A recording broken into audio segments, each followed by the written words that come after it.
Mr. Chairman, gentlemen of the committee, and fellow citizens. It is a great pleasure, even at the long distance separating the national capital from the nation's metropolis, to take part in the opening ceremony of the Electrical Exposition, whose managers have paid me the high compliment of requesting me to say a few words of welcome. To say that I am delighted tonight is just as expressive as the greeting of my old-time friends. The blind preacher never in his life met me, but to express his delight at seeing me, when in fact he had never seen a living face in 20 years. Like him, I seem to see you, and to feel the influence of your presence, although you are so far distant, but I know you are in the sound of my voice, or at least I am so assured. Your managers have asked me to speak to you over a distance of 250 miles and across 5 states, but what I shall say is insignificant compared with the impressive fact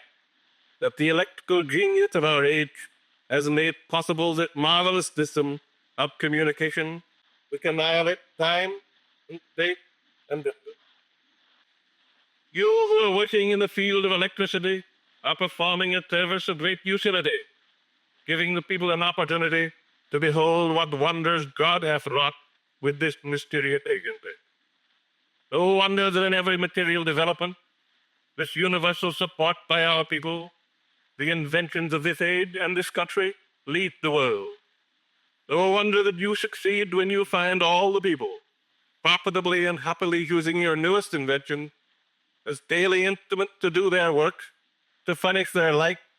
their intelligence, their power, increasing their comfort and convenience, and adding to the happiness of life. Your remarkable discoveries and the immediate application of them to the uses of daily life follow each other with such rapidity that the human mind is almost stunned with amazement at your triumph and achievement. Yet so quickly do these appliances enter into our everyday affairs, at the office, the home, the factory, and the shop,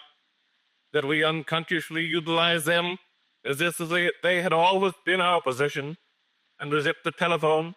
telegraph, electric light, electric car, and the countless other manifestations of electrical energy had always existed for the comfort and convenience of man. This may, indeed, well be called the electric age, when electricity plays so important and powerful a part in almost every phase of social, commercial, and industrial life. You and your fellow workers in other lands have put the girdle of electricity about the earth, and the spark which frankly drew from the sky is the magic spark which contracts the world into such narrow limit that time and distance, land and sea, are eliminated and all parts of the globe are put into immediate and continuous contact. To have done this is to have accomplished the feat